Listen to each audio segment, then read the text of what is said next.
నిన్న జరిగినటువంటి దౌర్జన్యకాండ బీభత్సకాండని పోలీసు వ్యవస్థ అంటే ఈషన్ మాత్రం భయం లేకుండా రౌడీ మూకల బరితెగింపుని ఈ జిల్లా వాసులందరూ కూడా చూసి ఉంటారు. దెందులూరు నియోజకవర్గ మాజీ శాసనసభ్యుడు కొటారు అబ్బాయి చౌదరి గారి ఇంటికి వెళ్తామే కాకుండా ఇంటిని ఆనుకున్నటువంటి ఆయన పామాయిల్ తోటల్లోకి చొరబడి ఆయన పంట కాపు కోసుకుంటుంటే పండినటువంటి గెలల్ని కోసుకునే పరిస్థితిలో, అలాగే ముదిరిపోయిన కొమ్మల్ని చిలికించుకునే పరిస్థితిలో ఉంటే ఆ చెట్లు ఎక్కుతాకు వచ్చినటువంటి కూలీల్ని కొడతాం, వాళ్ళకి రక్తం కారేట్టు వాళ్ళ మీద దౌర్జన్యం చేయటం, ఇదంతా కూడా రాత్రిపూట ఎవరూ చూడని పరిస్థితిలో కాదు, పోలీసుల సమక్షంలో సాక్షాత్తు ఇక్కడ డిఎస్పీ గారు, సిఐ గారు, సబ్ ఇన్స్పెక్టర్లు, లెక్కకి మిక్కిలిగా పోలీస్ కానిస్టేబుల్స్ ఇంతమంది ప్రేక్షక పాత్ర వహిస్తుండగా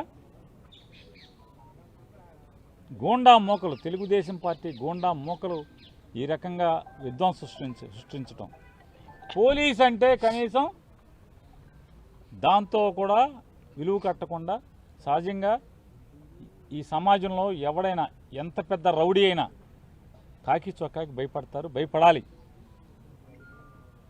కానీ దురదృష్టం ఏంటంటే ఈ దెందులూరులో పోలీసులనే కొడుతున్నారు, పోలీసుల్ని డిఎస్పీని తోస్తున్నారు.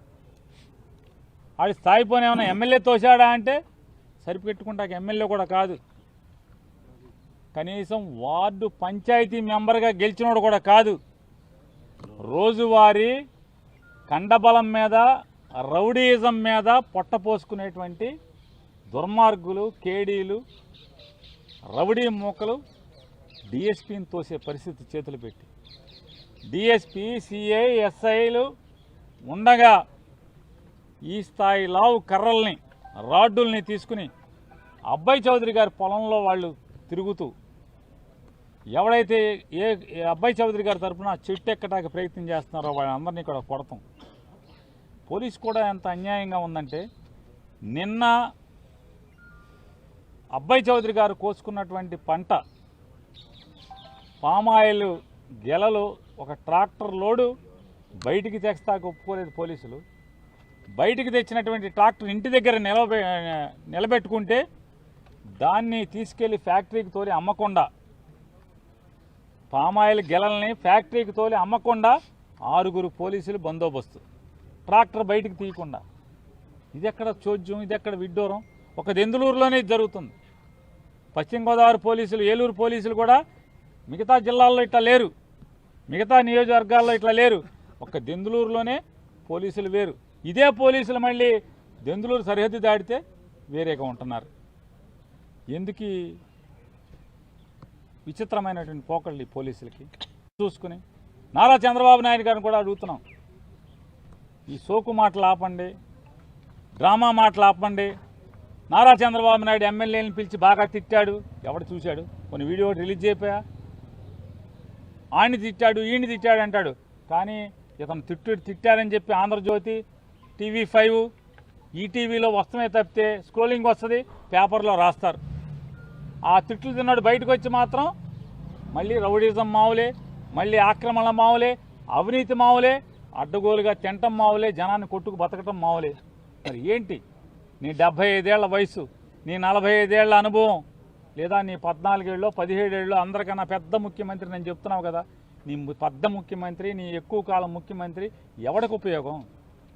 మీ అబ్బాయిని నీ వారసుడిగా తయారు చేయడానికి తప్పితే, మీరు దోచుకునేంతకు తప్పితే ఎవడికి ఉపయోగం? ఈ రాష్ట్రానికి ఏం ఉపయోగం? ఈ రకంగా బరి తెగించే ఎమ్మెల్యేలు వ్యవస్థల్ని నాశనం చేస్తుంటే ప్రైవేట్ ఆస్తుల మీద పడతామేంటి? నిన్న ఒక పోలీస్ ఆయన అధికారి చెప్తున్నాడట అబ్బాయి చౌదరి గారితో వచ్చి, మీరు మీ గవర్నమెంట్ రాగానే చింతమనేని ప్రభాకర్ది 1.5 కోటి మీరు నష్టపరిచారంట, ఇప్పుడు ఆ 1,5,00,000కి వడ్డీతో సహా కడితేనే ఆయన శాంతిస్తాడంట అని. మరి ఈయన పెద్ద పోలేరమ్మ, ఈయనకి మామూలుగా మేకలను పోతులను కోసి బలి ఇవ్వాలి. పోలీసులు చెప్తుంటే ఈ రకంగా నేను ఛాలెంజ్ చేస్తున్నాను, జిల్లా ఎస్పీ గారికి కూడా చెప్తున్నాను. నిజంగా మీ పోలీసులు చెప్తున్నది చింతమనేని ప్రభాకర్కి అబ్బాయి చౌదరి అనే అతను 1,5,00,000 నష్టపరిచుంటే ఎస్ కంప్లైంట్ తీసుకోండి, కేసు కట్టండి, అబ్బాయి చౌదరి లోపలేయండి. నిజంగా మీరు నిజాయితీగా కాకి బట్టలు మాటన మీ అంతరాత్మను ప్రశ్నించుకోండి. మీరు అబ్బాయి ఏదైతే చింతమనేని ప్రభాకర్ ఆ 1,5,00,000 కోసమే ఈ పాపాలు, ఈ దుర్మార్గాలు, ఈ రౌడీయిజం, ఇటువంటి తప్పుడు నడత నడుస్తున్నాడు చింతమనేని ప్రభాకర్ అని కనుక మీరు నమ్మితే ఎస్ కంప్లైంట్ తీసుకొని చింతమనేని ప్రభాకర్ దగ్గర కేసు కట్టండి. 1,5,00,000 చింతమనేని ప్రభాకర్ది 1,5,00,000 కష్టార్జితం, రక్తాన్ని చెమటగా మార్చి చెమట వచ్చినటువంటి ప్రతి చెమట బొట్టుని రూపాయిగా మార్చినటువంటి 1,5,00,000 డబ్బులు అబ్బాయి చౌదరి నాశనం చేశాడని మీరు నమ్మితే కట్టండి, కేసు కట్టి లోపలేయండి. అంతేగాని ఇది ఎక్కడ వింత పోకడలు, పోలీసులు ప్రోత్సహించడం ఏంటి, పోలీసులు ప్రేక్షక పాత్ర ఏంటి? నేను జిల్లా ఎస్పీ గారిని అడుగుతున్నా, ఆడెవడో మా తోటలోకి వస్తే మీరు ఎందుకు ఊరుకుంటున్నారు? కర్రలతో రాడ్డులతో తాగి వస్తే బీరు సీసాలు తీసుకొచ్చి అక్కడే తాగుతుంటాడు మీ డిఎస్పీ గారి ముందే, మీ సిఐ గారి ముందే, మీ ఎస్ఐ గారి ముందే.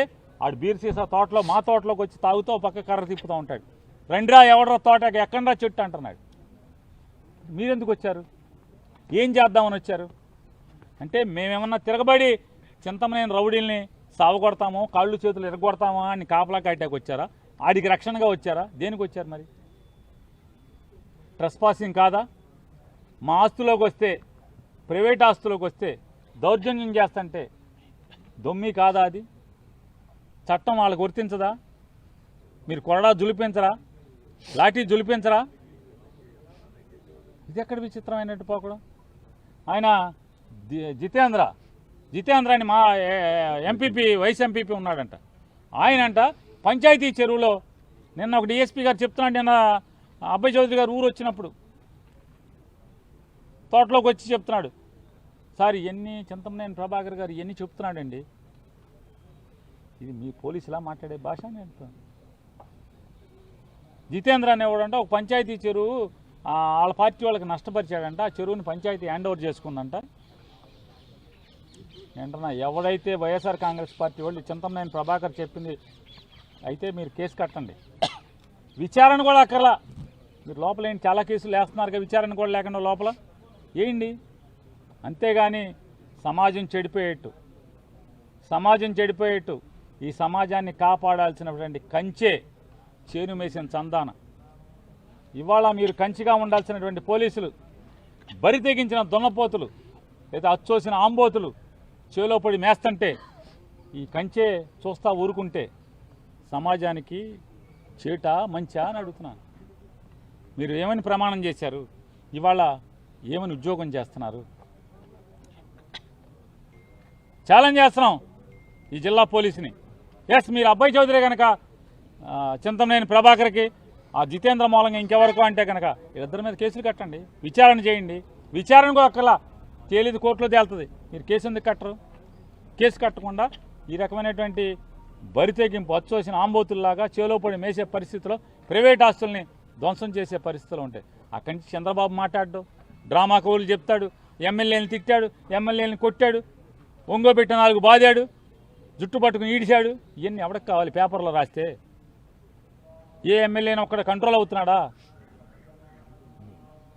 కాబట్టి నారా చంద్రబాబు నాయుడికి గట్టిగా చెప్తున్నాం, నీ ఎమ్మెల్యేలను కంట్రోల్ చేసి సమాజాన్ని పాడు చేయకుండా, ఈ సమాజాన్ని ఇంకా దిగజార్చకుండా కట్టడి చేయమని చెప్పని మీడియాలో సొల్లు కబుర్లు చెప్పడం కాకుండా ఈ వ్యవస్థని బాగు చేసే కనీసం ఎంతో కొంత నీ అంతరాత్మ ఏదైతే ప్రమాణం చేశావో, ముఖ్యమంత్రిగా ప్రమాణ స్వీకారం చేసేప్పుడు చెప్పిన మాటకి ఇంతైనా పిసరంతన్నా విలువ ఇచ్చి ఈ రౌడీజాన్ని కంట్రోల్ చేయమని, లేదా నీ చెప్పు చేతలో లేకపోతే మీ ఎస్పీ కన్నా చెప్పి ఈ రౌడీల్ని కొల్లబడమని చెప్పని, లేదా మీరు తప్పుకోండి, జరిగేది జరుగుద్ది, మేము మిగులుతాం, వాళ్ళు మిగులుతారు, ఎవడో ఒకటి మిగులుతాడు.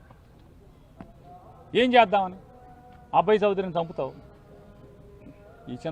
ఈ దెందులూరు నియోజకవర్గంలో 1000 మంది అబ్బాయి చౌదరులు పుట్టుకొస్తారు. అబ్బాయి చౌదరి లేకుండా ఉంటే ఇక్కడ పోటీ ఉండదేమో అని చెప్పని తప్పుడు ఆలోచన చేస్తున్నట్టు చింతననేని ప్రభాకర్. ఒక అబ్బాయి చౌదరి నువ్వేమన్నా చేద్దాం అనుకుంటే 1000 మంది అబ్బాయి చౌదరులు వస్తారు.